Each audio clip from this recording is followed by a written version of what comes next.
अल्लाह पर तवक्कल की दास्तानें। बिस्मिल्लाहिर्रहमानिर्रहीम। अस्सलामु अलैकुम रहमतुल्लाहि व बरकातुहू। मैं हूँ जमील अहमद जामी। हज़रत इब्राहीम अलैहिस्सलाम को हज़रत इस्माइल अलैहिस्सलाम से बहुत मोहब्बत थी। वो उनके बुढ़ापे की औलाद थे और दुआओं में मांगे गए थे। कभी कभी हज़रत इब्राहीम अलैहिस्सलाम उनसे बोसो किनार भी कर लेते, लेकिन फिर इब्राहीम अलैहिस्सलाम को खुदा का हुक्म हुआ कि बीबी हाजरा को प्यारे बेटे के साथ एक बयाबा में ले जाकर छोड़ दो। चुनांचे हज़रत इब्राहीम अलैहिस्सलाम बीवी बच्चे के हमरा मक्का मुकर्रमा की जानिब रवाना हुए। जब वो मक्का मुकर्रमा पहुंचे तो वहां एक दरख्त था जिसके नीचे बीवी बच्चे को बिठाया और खुद आबदीदा होकर वापस रवाना हुए। बीबी हाजरा पीछे पीछे जाती थीं और कहती थी कि हमारे हाल पर रहम करो, हमें ऐसे बयाबा में किसके सुपुर्द करके जा रहे हो। हज़रत इब्राहीम अलैहिस्सलाम ने फरमाया कि तुम्हारा मुहाफिज परवरदिगार आलम है।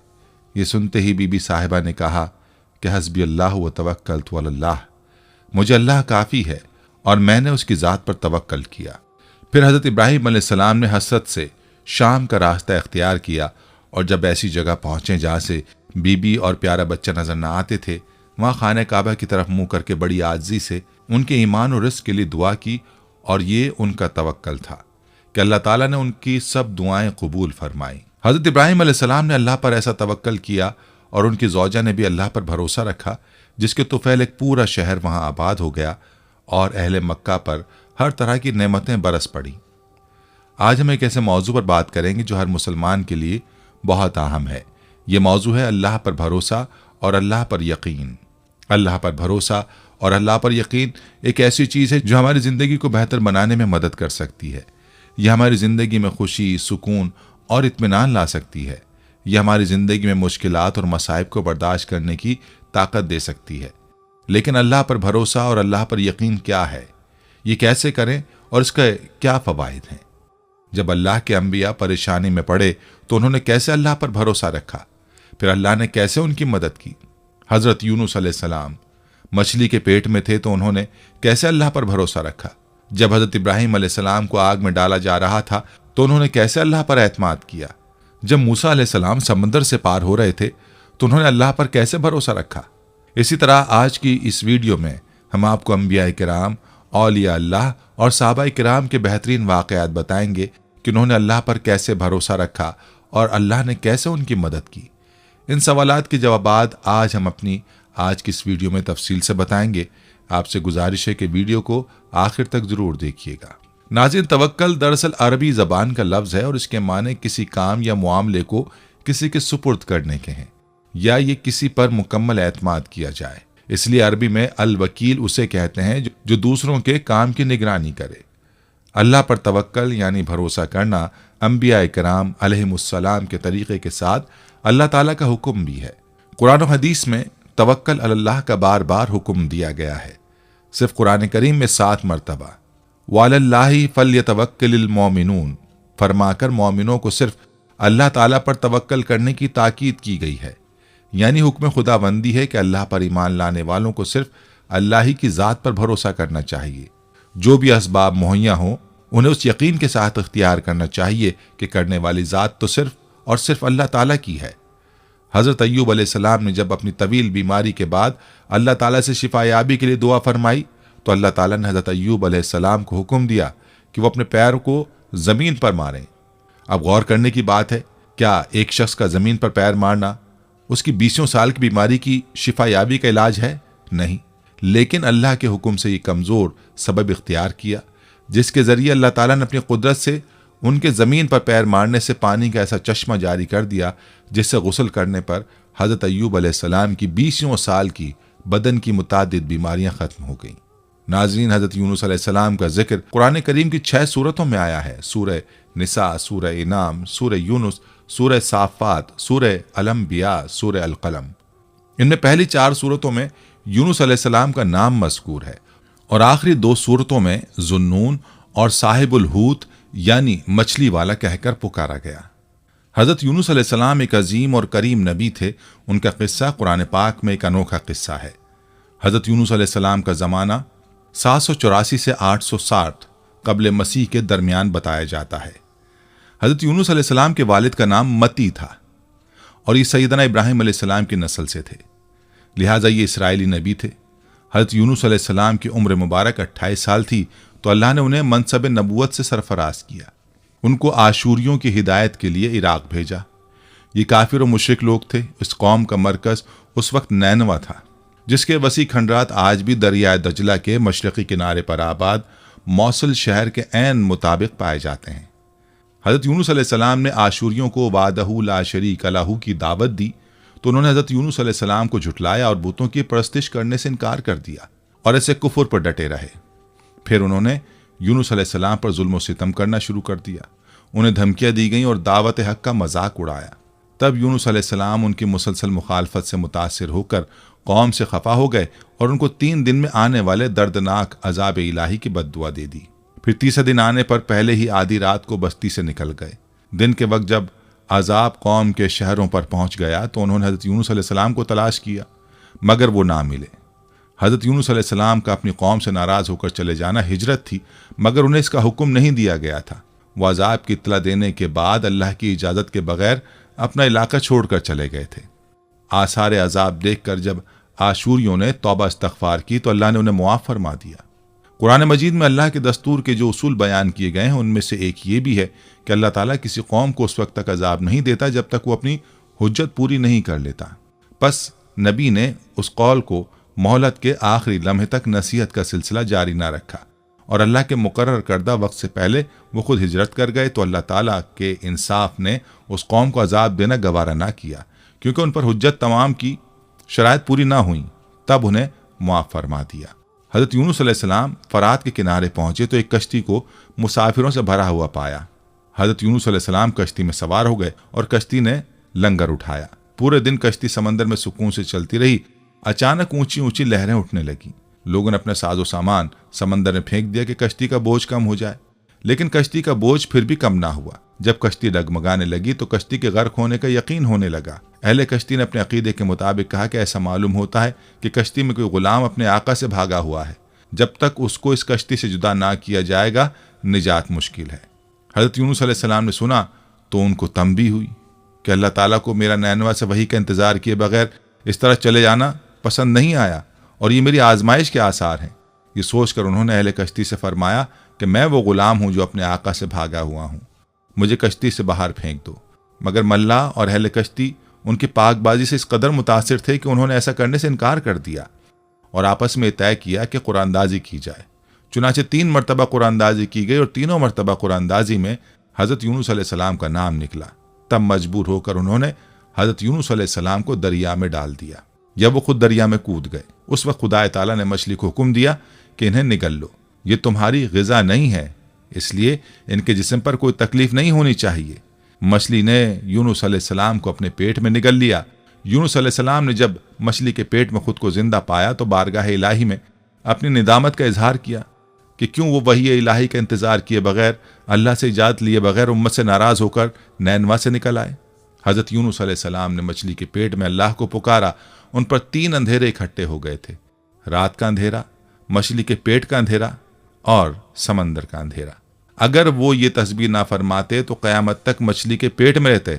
आखिरकार वो अंधेरों में पुकार उठे, ला इलाहा इल्ला अंता सुब्हानका इन्नी कुन्तु मिनज़ ज़ालिमीन, जिसका तर्जुमा है, इलाही तेरे सिवा कोई माबूद नहीं है, तू यकता है, मैं तेरी पाकी बयान करता हूँ, बिलाशुबा मैं अपने नफ्स पर खुद ही जुल्म करने वाला हूँ। जो भी मुसलमान अपनी किसी हाजत में ये दुआ मांगेगा अल्लाह उसकी ये दुआ ज़रूर कबूल करेंगे।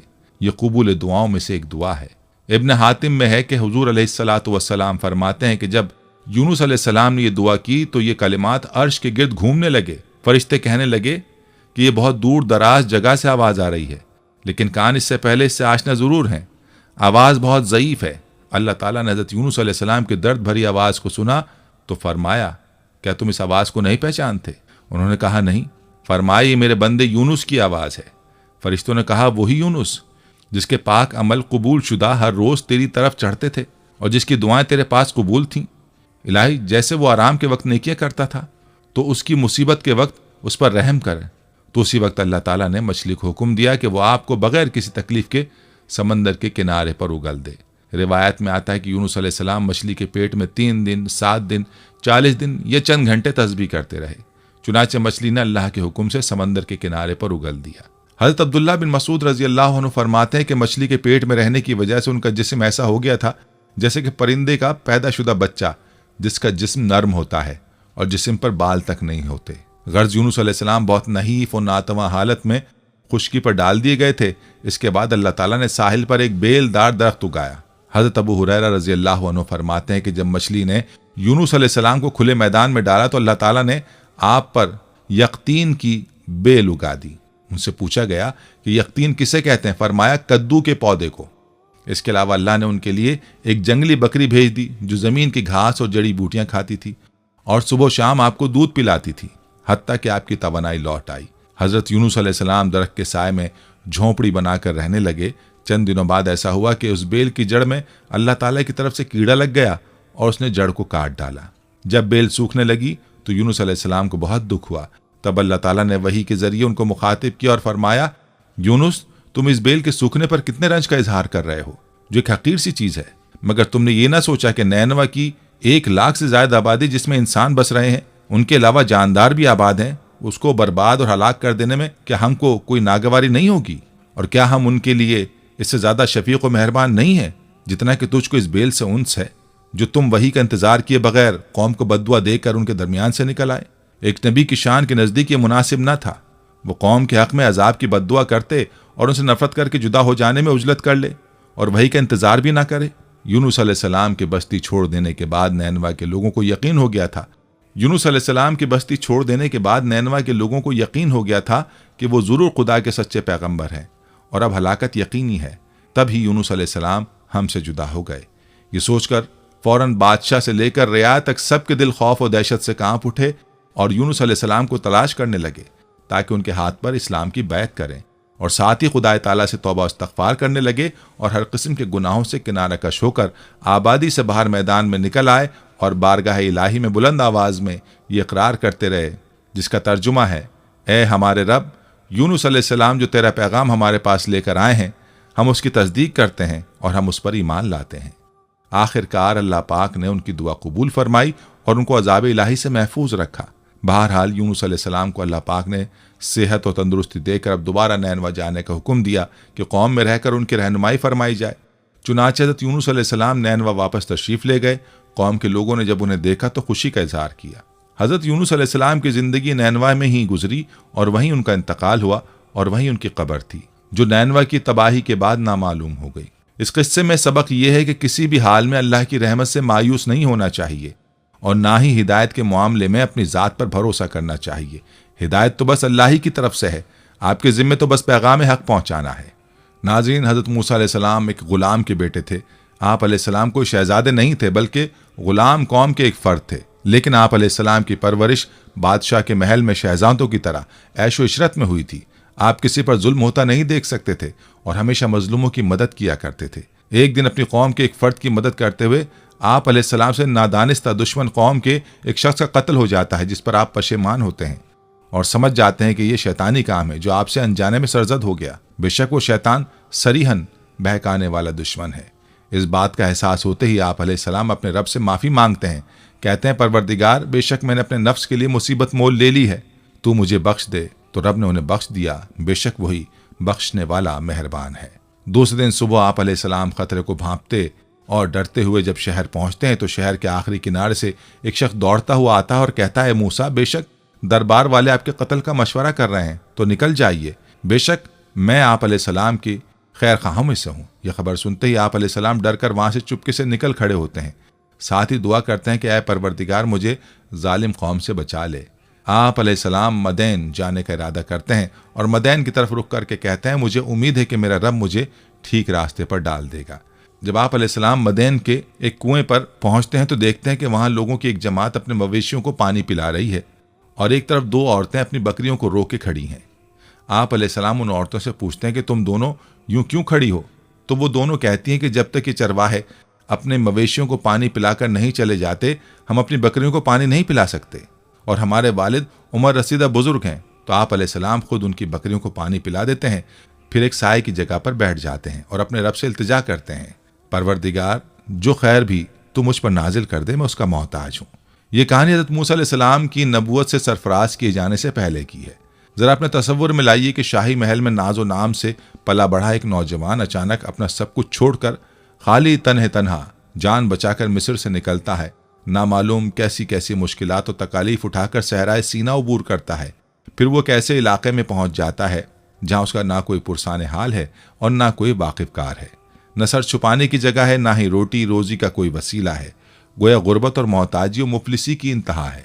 कोई आम इंसान होता तो इन हालात में हिम्मत हार जाता, लेकिन हज़रत मूसा अलैहिस्सलाम ने हर मौके पर अल्लाह से रुजू किया। ना दानिस्ता कत्ल कर दिया, अल्लाह से मुआफ़ी मांगी, मिस्र से जान बचाकर निकलते वक्त दुआ की, ऐ मेरे परवरदिगार मुझे जालिम कौम से बचा ले। मदैन की तरफ रुख किया और रास्ता नामालूम है, कोई संगी साथी भी नहीं।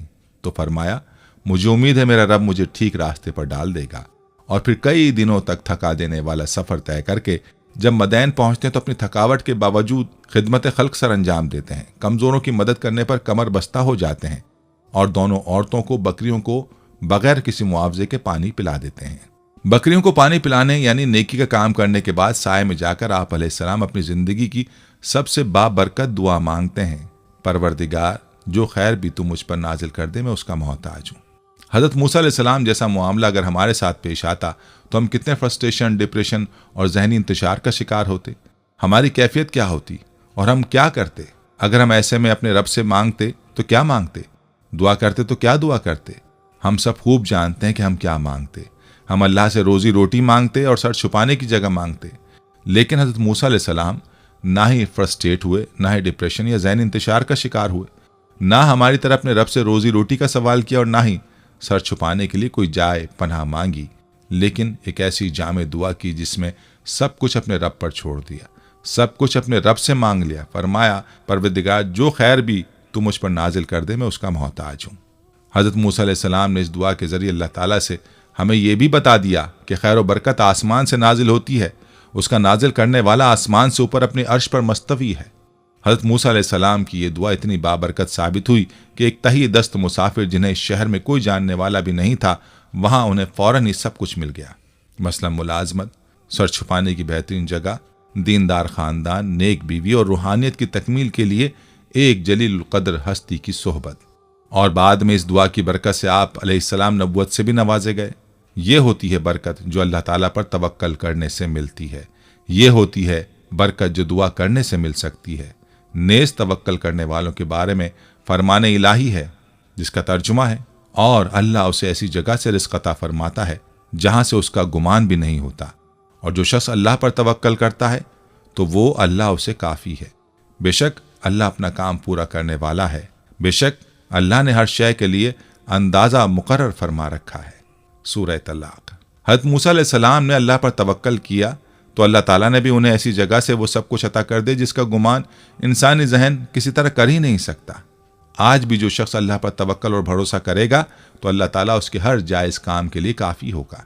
हज़रत उमर बिन ख़त्ताब रज़ी अल्लाह अन्हु कहते हैं कि रसूलुल्लाह सल्लल्लाहु अलैहि वसल्लम ने फरमाया, अगर तुम लोग अल्लाह पर तवक्कल भरोसा करो जैसा कि उस पर तवक्कल यानी भरोसा करने का हक़ है, तो तुम्हें उसी तरह रिस्क मिलेगा जैसा कि परिंदों को मिलता है कि सुबह को वो भूखे निकलते हैं और शाम को आसूदा वापस आते हैं।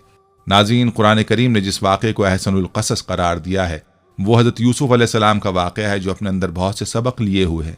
हज़रत यूसुफ़ अलैहिस्सलाम हज़रत इब्राहीम अलैहिस्सलाम के पड़ पोते, हज़रत इसहाक़ अलैहिस्सलाम के पोते और जनाब याकूब अलैहिस्सलाम के लख्ते जिगर थे। आपने बचपन में ख्वाब देखा कि आपको 11 सितारे, सूरज और चांद सजदा कर रहे हैं। आप अलैहिस्सलाम ने अपने वालिद गिरामी से इस ख्वाब को बयान किया। हज़रत याकूब अलैहिस्सलाम ने जनाब यूसुफ़ अलैहिस्सलाम को इस बात की नसीहत की कि आप अलैहिस्सलाम ने अपने इस ख्वाब को अपने भाइयों के सामने बयान नहीं करना। अल्लाह तबारक व तआला आप अलैहिस्सलाम पर और आले याकूब पर आपके आबा व अजदाद की तरह नेमत को पूरा करेगा। दूसरी तरफ हज़रत यूसुफ़ अलैहिस्सलाम के सौतेले बिरादरान हज़रत याकूब अलैहिस्सलाम की मोहब्बत के हुसूल के लिए हज़रत यूसुफ़ अलैहिस्सलाम को बाबा की आंखों से दूर करने की तदबीरें कर रहे हैं ताकि हज़रत याकूब अलैहिस्सलाम की मोहब्बतों को हासिल कर लिया जाए। उन्होंने हज़रत याकूब अलैहिस्सलाम के सामने एक प्लान के तहत इस बात का इजहार किया कि आप अलैहिस्सलाम हज़रत यूसुफ़ अलैहिस्सलाम के मामले में हम पर भरोसा क्यों नहीं करते। आप इनको हमारे साथ रवाना करें ताकि वो हमारे साथ खेलें और खाएं पिएं। हज़रत याकूब अलैहिस्सलाम ने इस खदशे का इजहार किया कि कहीं तुम हज़रत यूसुफ़ अलैहिस्सलाम से गाफिल ना हो जाओ और उन्हें कोई भेड़िया खा जाए। उन्होंने हज़रत याकूब अलैहिस्सलाम को मुतमईन किया और हज़रत यूसुफ अलैहिस्सलाम को अपने साथ ले गए और उनको गहरे कुएं में उतार दिया। बाबा याकूब के पास आकर कहा कि आपका खदशा दुरुस्त साबित हुआ और यूसुफ अलैहिस्सलाम को एक भेड़िया खा गया। हज़रत याकूब अलैहिस्सलाम ने इस बात पर सब्र किया और खामोश हो गए। हज़रत यूसुफ अलैहिस्सलाम जिस कुएं में मौजूद थे तो उसके पास से मिस्र को जाने वाला एक काफिला गुजरा। उन्होंने पानी के हुसूल के लिए डोल को डाला तो हज़रत यूसुफ अलैहिस्सलाम डोल के जरिए बाहर आ गए। उन्होंने हज़रत यूसुफ अलैहिस्सलाम को अपने हमरा लिया और उनको गिनती के चंद दरहमों के एवज मिस्र के एक बड़े घराने यानी अजीज़ मिस्र के हाथों फरोख्त कर दिया। हज़रत यूसुफ अलैहिस्सलाम वहाँ परवरिश पाते रहे और अपनी ज़िंदगी के माहो साल तय करते रहे। जब आप अलैहिस्सलाम जवान हुए तो अजीज़ मिस्र की बीवी आपके हुस्न पर फरेफ्ता हो गई और उसने आप अलैहिस्सलाम को बुराई की दावत दी, जिसको हज़रत यूसुफ अलैहिस्सलाम ने ठुकरा दिया। अजीज़ मिस्र की बीवी ने हज़रत यूसुफ अलैहिस्सलाम का ताक़ुब करने की कोशिश की। इसी असना में अजीज़ मिस्र अपने महल में दाखिल हो रहा था। जब उसने सारे मंजर को देखा तो उसको बड़ी तशवीश हुई, लेकिन इस मौके पर उसकी बीवी ने अपने रवैये को बदलकर हज़रत यूसुफ अलैहिस्सलाम पर इल्ज़ाम लगा दिया। हज़रत यूसुफ अलैहिस्सलाम की बेगुनाही को साबित करने के लिए अल्लाह तबारक व तआला ने महल के एक बच्चे को क़ुव्वत गुयाई अता फरमा दी, जिसने ये बात कही कि हज़रत यूसुफ अलैहिस्सलाम की कमीज़ अगर आगे से फटी हुई है तो अजीज़ मिस्र की बीवी का इल्ज़ाम सच्चा है, अगर कमीज़ पीछे से फटी हुई है तो इल्ज़ाम झूठा है। हज़रत यूसुफ अलैहिस्सलाम की कमीज़ को देखा तो वो पीछे से फटी हुई थी। चुनांचे ये बात साबित हो गई कि हज़रत यूसुफ अलैहिस्सलाम पाक दामन है। इस वाक़े की इत्तला जब मिस्र में फैली तो तबका अशराफिया से ताल्लुक़ रखने वाली औरतों ने अजीज़ की बीवी के किरदार पर तशवीश का इजहार किया कि वो किस तरह अपने ही पाले हुए जवान पर फरेफ्ता हो गईं। जब अजीज़ मिस्र की बीवी ने उनकी बातों को सुना तो उसने उन औरतों को अपने घर मदऊ किया और उनके लिए मसनद को तैयार किया और उनके हाथों में फलों और छुरी को थमा दिया। उन औरतों ने अपने हाथों को काट लिया। यूसुफ अलैहिस्सलाम ने सारे मंजर को देखकर अल्लाह ताला से दुआ की कि मुझे इन औरतों के मकर से निजात दिलाकर जेल खाने पहुंचा दे। अल्लाह ताला ने आपकी दुआ कबूल फरमाकर आपसे उनके मकर को रफा कर दिया। जब आप अलैहिस्सलाम जेल खाने में दाखिल हुए तो आप अलैहिस्सलाम की 2 कैदियों से मुलाकात हुई जिन्होंने अपने ख्वाबों को आपके सामने रखा। हज़रत यूसुफ अलैहिस्सलाम ने उनके ख्वाबों को सुनकर उन्हें ये बात बतलाई कि तुम में से एक शख्स सूली पर चढ़ जाएगा और एक बादशाह का साकी बन जाएगा। साकी बनने वाले कैदी से आपने कहा कि बादशाह वक्त से मेरी बाबत जिक्र करना। कैदी आज़ाद होने के बाद बादशाह वक्त का साकी बन गया, लेकिन वो बादशाह वक्त के सामने हज़रत यूसुफ अलैहिस्सलाम का जिक्र करना भूल गया। कई बरस गुजरने के बाद बादशाह मिस्र को ख्वाब आया कि 7 कमज़ोर गायें 7 मोटी ताज़ी गायों को खा रही हैं, जबकि बाकी खुश्क बालियां हैं। बादशाह वक्त के साकी को फिलफौर हज़रत यूसुफ अलैहिस्सलाम की याद आई। वो यूसुफ अलैहिस्सलाम के पास पहुंचा तो उन्होंने ये बात कही कि 7 साल खुशहाली के बाद 7 साल आलमगीर कहत पूरी दुनिया को अपनी लपेट में ले लेगा। खुशहाली के सालों में अगर गल्ले की तदवीन कर ली जाए तो उससे लोगों की ग़िज़ाई ज़रूरियात पूरी हो जाएंगी और कहत साली के असरात से बच जाएंगे। हज़रत यूसुफ अलैहिस्सलाम की ताबीर को सुनने के बाद बादशाह मिस्र ने हज़रत यूसुफ अलैहिस्सलाम को अपने करीब कर लिया। इस मौके पर हज़रत यूसुफ अलैहिस्सलाम ने वज़ीर ख़जाना की जिम्मेदारियों को इख्तियार कर लिया।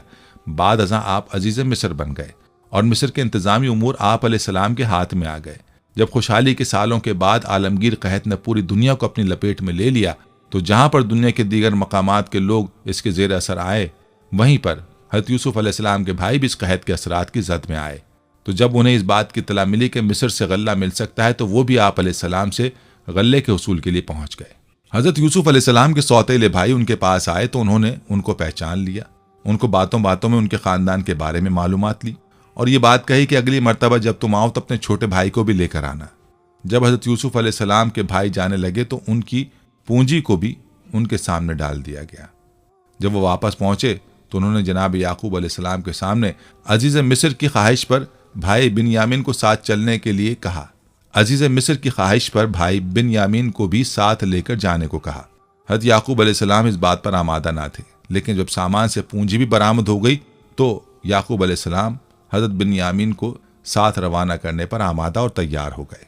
हज़रत बिन्यामीन को लेकर जब भाई पहुंचे और गल्ले को तोला गया तो हज़रत यूसुफ अलैहिस्सलाम ने एक तदबीर के जरिए बिन्यामीन को अपने पास रोक लिया। हज़रत बिन्यामीन की बाजियाबी के लिए भाइयों ने इल्तिजाएं की, लेकिन हज़रत यूसुफ अलैहिस्सलाम हज़रत बिन्यामीन को साथ रवाना करने पर आमादा ना हुए। जब काफिले वाले हज़रत याकूब अलैहिस्सलाम के पास पहुंचे और उनको इस बात की इत्तला दी गई कि आपके बेटे बिन्यामीन को चोरी के जुर्म में गिरफ्तार कर लिया गया तो हज़रत याकूब अलैहिस्सलाम इस बात पर इंतहाई दिल गिरफ्तार हुए और आपकी बीनाई भी आपके आंसुओं के साथ गुल हो गई। हज़रत याकूब अलैहिस्सलाम ने ऐसे आलम में अपने बेटों को इस बात की नसीहत की कि जाओ, जाकर बिन्यामीन और यूसुफ को तलाश करो और अल्लाह की रहमत से नाउमीद ना होना। अब की मर्तबा जब बाज भाई गए तो इस मर्तबा खरीदारी के लिए उनके पास जमा पूंजी मौजूद ना थी। उन्होंने बड़ी दिल गिरफ्तगी से अजीज मिस्र के सामने इस बात का इजहार किया कि आपसे हम सदका लेने आए हैं, आप हमें सदका दे दें। हज़रत यूसुफ अलैहिस्सलाम ने अपने भाइयों के लबों से जब अल्फाज सुने तो आप अलैहिस्सलाम ने कहा, मैं ही यूसुफ हूँ और ये मेरा भाई है। अल्लाह ने हम पर करम किया। उस वक्त हज़रत यूसुफ अलैहिस्सलाम ने उनको भी मुआफ़ कर दिया और आप अलैहिस्सलाम ने अपनी कमीज़ को उतारा और फरमाया कि इसको हज़रत याकूब अलैहिस्सलाम के चेहरे पर डाल दिया जाए तो उनकी बीनाई वापस आ जाएगी। हज़रत याकूब अलैहिस्सलाम अपने घर में मौजूद थे। उन्होंने अपने घर मौजूद बेटों से कहा कि मुझे यूसुफ की खुशबू आ रही है, तो बेटों ने बाज बेअदबी के अल्फाज कहे। इसी असना में जब बाहर से आने वाले भाई जब घर पहुंचे और कमीज पर आपको डाला गया तो आपकी बीनाई वापस आ गई। बेटे शर्मसार हुए, आपने उनकी खता को मुआफ़ फरमा दिया और तमाम अहले खाना में से रवाना हुए, जहां यूसुफ अलैहिस्सलाम ने अपने वालिदैन को तख्त पर बिठाया और आपके वालिदैन और भाई आपके सामने सजदा रेज हो गए।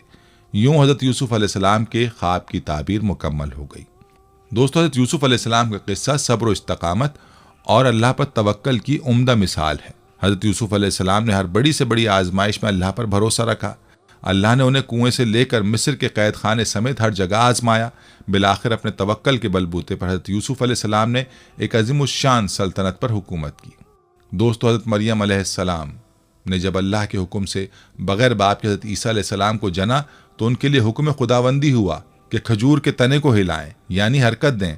उससे जब पकी हुई ताज़ा खजूरें झड़ें तो उनको खाएं। अल्लाह ताला ने अपनी कुदरत से हज़रत मरियम अलैहिस्सलाम को बग़ैर किसी सबब के भी खजूर खिला सकते थे, लेकिन दुनिया के दारुल असबाब होने की वजह से हुक्म हुआ कि खजूर के तने को अपनी तरफ हिलाओ।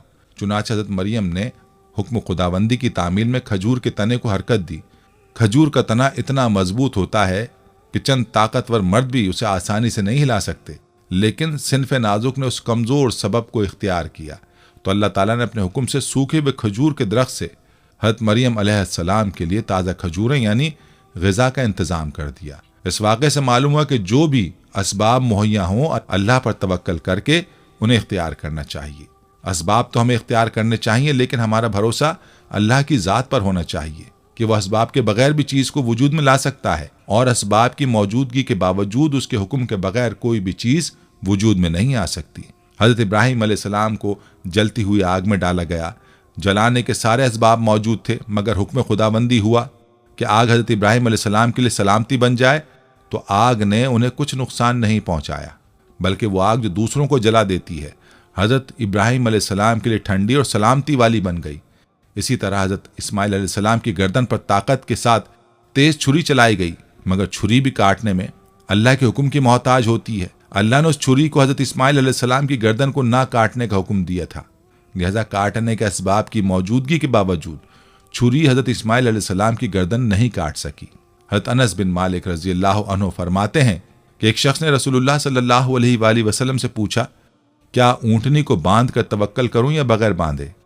आप सल्लल्लाहु अलैहि वसल्लम ने इरशाद फरमाया, बांधो और अल्लाह पर भरोसा करो। कुरान करीम में अल्लाह पर तवक्कल यानी भरोसा करने की बार बार ताकीद की गई है। इख्तिसार को मद्देनज़र रखते हुए यहाँ सिर्फ चंद आयात का तर्जुमा पेश कर रहा हूँ। नंबर 1, तुम उस ज़ात पर भरोसा करो जो जिंदा है, जिससे कभी मौत नहीं आएगी। सूरह अल फुरकान आयत 58। जब तुम किसी काम करने का अज़्म कर लो तो अल्लाह पर भरोसा करो। सूरह आले इमरान। जो अल्लाह पर भरोसा करता है अल्लाह उसके लिए काफ़ी हो जाता है। सूरह अल तलाक। इन तमाम आयात में अल्लाह ताला ने मोमिनों को अपनी ज़ात पर तवक्कल का न सिर्फ हुक्म दिया है बल्कि उसकी इंतहाई तरगीब दी है। नबी अलैहिस्सलातु वस्सलाम ने भी मुताद्दिद मकामात पर अल्लाह पर भरोसा करने की तालीम व तरगीब दी है। रिवायात में आता है कि जब कुफ़ार मक्का ओहद की जंग से वापस हो गए तो रास्ते में उन्हें पछतावा हुआ कि हम जंग में गालिब आ जाने के बावजूद खामखा वापस आ गए। अगर हम कुछ और जोर लगाते तो तमाम मुसलमानों का खात्मा हो सकता था। इस ख्याल की वजह से उन्होंने मदीना मुनव्वरा की तरफ लौटने का इरादा किया। दूसरी तरफ हुजूर अकरम सल्लल्लाहु अलैहि वसल्लम ने उनके इरादे से बाखबर होकर ओहद के नुकसानात की तलाफी के लिए अगले दिन सुबह सवेरे सहाबा में ऐलान फरमा दिया कि हम दुश्मन के ताक़ुब में जाएंगे और जो लोग जंग ओहद में शरीक थे सिर्फ वो हमारे साथ चलें। सहाबा किराम जख्मी और थके हुए थे, लेकिन उन्होंने आप सल्लल्लाहु अलैहि वसल्लम के फरमान पर लब्बैक कहा। हुजूर अलैहिस्सलातु वस्सलाम अपने सहाबा किराम के साथ हमरा अल असद के मकाम पर पहुंचे तो कबीला बनी खज़ा के एक शख्स ने मुसलमानों के हौसले का मुशाहिदा करके उसके मुतालिक अबू सुफियान को इत्तला दी और उसे वापस जाने का मशवरा दिया। इससे कुफ्फार पर रोब तारी हुआ और वापस मक्का लौट गए। मगर अबू सुफियान ने एक शख्स के जरिए मुसलमानों पर हमला आवर होने वाला है, इस पर सहाबा किराम बजाय डरने के बेसाख्ता बोल उठे, हमने अल्लाह पर भरोसा किया और वो बेहतरीन कारसाज है। सही बुखारी मुस्लिम शरीफ में है कि हज़रत इब्न अब्बास रज़ियल्लाहु ताला अन्हु की रिवायत है कि रसूल खुदा सल्लल्लाहु अलैहि वसल्लम ने फरमाया, मेरी उम्मत में से 70,000 आदमी बिला हिसाब जन्नत में दाखिल होंगे। उनके औसाफ में से एक ये भी है कि वो अल्लाह पर तवक्कुल करने वाले होंगे। बस आदमी जायज़ असबाब इख्तियार करे, लेकिन भरोसा सिर्फ अल्लाह की ज़ात पर रखे, शरीयत पर अमल पैरा रहे, अल्लाह के अजाब और नाराज़गी से डरता रहे, अल्लाह की रहमत से मुआफ़ी की उम्मीद रखे। और इसी तरह हमें चाहिए कि हम भी कोई काम करने का इरादा करें तो पहले हर मुमकिन असबाब इख्तियार करें और नतीजा अपने अल्लाह पर छोड़ दें। यकीनन बेहतरी के नताइज सामने आ जाएंगे। इसके साथ साथ दुआ में तवक्कुल बहुत ज़रूरी है, क्योंकि इसका मतलब यकीन इन्हिसार है कि हमें अल्लाह पर भरोसा करना चाहिए, क्योंकि उसकी इजाज़त के बगैर कुछ नहीं हो सकता। तवक्कुल बुनियादी तौर पर अल्लाह पर भरोसा और एतमाद है, जो उन नताइज को कबूल करता है जिनका फ़ैसला वही करता है, चाहे वो कैसे भी निकलें। दुआ की कबूलियत का इन्हिसार आपके यकीन पर है, जैसे कि अल्लाह ताला कुरान मजीद में फरमाता है, जब मेरे बंदे तुमसे मेरे बारे में पूछें तो उनसे कहो मैं उनके करीब हूँ, मैं हर पुकारने वाले की दुआ सुनता हूँ जब वो मुझे पुकारता है। नाज़रीन, आम जिंदगी में भी तवक्कुल की बेशुमार मिसालें मौजूद हैं। एक औरत कहती कि मेरा खाविंद किसी वजह से लंबी मुद्दत के लिए गायब हो गया। उस वक्त मैं कम उम्र बच्ची की माँ थी, जब मेरा ज़ईफ़ुल उम्र बाप भी हमारे साथ ही रहता था। हमारी गुर्बत और मुफलिसी अपनी इंतहा को थी और अक्सर औकात हमारे घर में खाने के लिए कुछ ना होता था। अगर दोपहर को कुछ खा लेते तो रात को भूखा सोना पड़ता। सब्र के साथ हम हर हाल में अल्लाह का शुक्र अदा करते थे। एक रात को तो भूख और अफलास ने हमारा वो इम्तहान लिया जो इससे पहले कभी नहीं लिया था। मेरी बेटी को शदीद बुखार ने आ लिया। बच्ची के बुखार और भूख से बनी हालत से मुझे अपने और अपने वालिद की भूख भूल गई। ऐसी बेकसी और लाचारी तो कभी नहीं देखी थी। बेकरारी हद से बढ़ी तो मुझे अल्लाह तबारक व तआला का वो कौल याद आ गया, जिसका तर्जुमा है, भला कौन बेकरार की इल्तिजा कबूल करता है जब वो उसकी दुआ करता है, और कौन उसकी तकलीफ दूर करता है।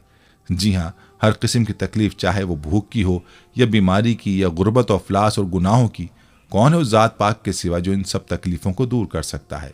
ये सब सोचकर मैं उठी और जाकर वज़ू किया। वापस आकर बच्ची के माथे पर पानी से भीगी हुई पट्टी रखी। अल्लाह के हुजूर नमाज की अदायगी के लिए खड़ी हो गई। मुख्तसर सी नमाज पढ़ने के बाद हाथ उठाकर बच्ची के लिए दुआ की, उसके माथे से पट्टी उतार कर दोबारा पानी से भिगोकर रखी और एक बार फिर नमाज के लिए खड़ी हो गई। नमाज के बाद एक बार फिर बारगाह इलाही में दुआ के लिए हाथ उठा लिए, दुआ से फरागत पर पानी की पट्टी तब्दील की और दोबारा नमाज के लिए खड़ी हो गई।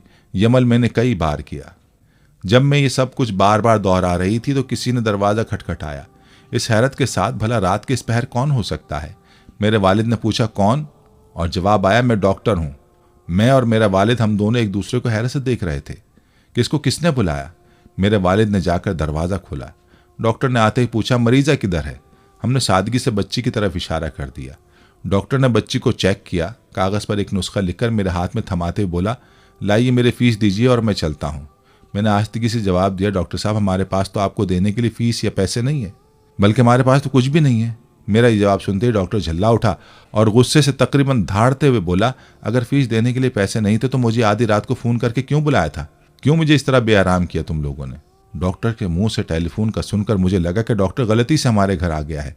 मैंने हिम्मत करते हुए जवाब दिया, डॉक्टर साहब, हमने आपको टेलीफोन करके नहीं बुलाया, बल्कि हमारे पास तो टेलीफोन ही नहीं है। ये सुनकर डॉक्टर ने मुझसे पूछा, अच्छा तो क्या ये फलां शख्स का घर नहीं है? मैंने कहा, नहीं डॉक्टर साहब, फलां साहब हमारा हमसाया है। ये सुनकर डॉक्टर थोड़ा सा खामोश हुआ और फिर हमारे घर से निकलकर हमारे हमसाए के घर चला गया और हम खजालत और शर्मिंदगी से खामोश बैठे रहे। थोड़ी ही देर गुजरी थी कि डॉक्टर एक बार फिर हमारे घर आ गया। आंखों में आंसू और रुंधी आवाज़ में बोला, अल्लाह की कसम, तुम्हारे घर से उस वक्त तक नहीं जाऊंगा जब तक तुम्हारा पूरा किस्सा नहीं सुन लूंगा। और मैंने डॉक्टर साहब को अपना पूरा किस्सा सुना डाला कि किस तरह मैं बच्ची के माथे पर पानी की पट्टियां रख रही थी और अल्लाह के हुजूर दुआ भी मांग रही थी। डॉक्टर जल्दी से उठकर बाहर चला गया और कुछ देर के बाद हमारे लिए रात का खाना बच्ची के लिए दवाएं और कुछ घरेलू ज़रूरियात के सामान के साथ लौट आया। साथ ही उसने हमें बताया कि उसकी तरफ से हर महीने एक तनख्वाह हमें उस वक्त तक मिलती रहेगी जब तक अल्लाह चाहेगा। जी हाँ, ये अल्लाह पर भरोसे की कहानी है। हकीमुल उम्मत हज़रत मौलाना अशरफ अली थानवी रहमतुल्लाह अलैह ने एक अजीब वाक़या नकल फरमाया है। तस्हील के लिए अपनी ज़बान में नकल करता हूँ। फरमाया, संदेला हिंदुस्तान में एक मकाम है, वहाँ का वाक़या है। वहाँ एक मरतबा इमसा के 12 हुआ। बारिश न होने की वजह से कहत पड़ गया। मखलूक परेशान हो गई। कई रोज़ तक इस्तिस्क़ा की नमाज पढ़ी गई मगर बारिश नहीं हुई। आखिर मकामी तवाइफ़ों का एक गिरोह वहाँ के मालदार लोगों से आकर मिला और अर्ज़ किया कि बारिश न होने की वजह हमारी बदआमाली, सियाहकारी और हमारी नहूसत है। इस्तिस्क़ा की नमाज़ें भी पढ़ी गईं मगर बारिश नहीं हुई। आप हमें इजाज़त दीजिए कि हम भी मैदान में जमा होकर तौबा करें। लेकिन हमारी दरख्वास्त है, जब हम मैदान में जमा हों तो ये इंतज़ाम कर दीजिए कि वहाँ हमारे पास कोई शख्स ना आए। ऐसा ना हो कि अल्लाह की रहमत के बजाय अल्लाह का गज़ब नाजिल हो। लोगों ने उनके इस जज्बे को सराहा और उस मकाम को चारों तरफ से घेर दिया। वो सब वहाँ पहुँची और सजदे में पड़कर रोना शुरू कर दिया और नदामत के साथ कहा, अल्लाह, ये हमारी नहूसत है। हम बहुत गुनाहगार और सियाहकार हैं। हमारी वजह से मखलूक को परेशान ना कीजिए। और काफ़ी आहोजारी के बाद दुआ की कि या अल्लाह, बारिश को नाजिल फरमा दीजिए। जिन्होंने ये वाक़या हज़रत को सुनाया उन्होंने सजदे से सर ना उठाया था कि बारिश हो गई। सुभान अल्लाह, उन औरतों का ईमान तो देखिए कि अपनी सियाहकारियों के बावजूद अल्लाह पर तवक्कुल था कि हमारी दुआ भी ज़रूर सुनेंगे। राक़े मर्ज़ करता है कि उनकी दुआ से बारिश भी हुई और गालिबन हिदायत की बारिश भी हुई। वो हिदायत से महरूम ना रही होंगी। यहाँ मुमकिन है कि कोई शुबा करे कि इमामों की नमाज इस्तिस्क़ा तो शरीयत ने बारिश के लिए ही तालीम की है। इन नमाजों से बारिश क्यों ना हुई और बाजारी औरतों के रोने से बारिश हो गई। यानी हम ज़ाहिर और अल्फाज को नहीं देखते, हम तो दिल को और दिल के खुशू को देखते हैं। जिस दिल में खुशू और खुजू ना हो, खुश्क तकवा हमारे दरबार में काबिल कदर नहीं है। नाज़रीन, ये थी हमारी आज की वीडियो। उम्मीद है कि आपको हमारी आज की ये वीडियो पसंद आई होगी। अगर वीडियो पसंद आई है तो इसको लाइक करें और अपने प्यारों और दोस्तों के साथ ज़रूर शेयर करें। कमेंट्स में आप हमें बताएं कि आप और किन मौज़ूआत पर वीडियो देखना चाहते हैं। इसके साथ साथ आप कमेंट्स में हमसे सवालात भी पूछ सकते हैं। लेकिन ये सब करने से पहले हमारे चैनल को सब्सक्राइब कर लें और बेल के बटन को भी प्रेस कर लें ताकि हमारी आने वाली मज़ीद मालूमाती वीडियोज़ का नोटिफिकेशन आपको बर वक्त मिल सके और आप इल्म के इस ख़जाने से मुस्तफ़ीद हो सकें। अब मुलाकात होगी आने वाली वीडियो में। तब तक के लिए खुदा आपका हामी और नासिर हो। फ़ी अमानिल्लाह।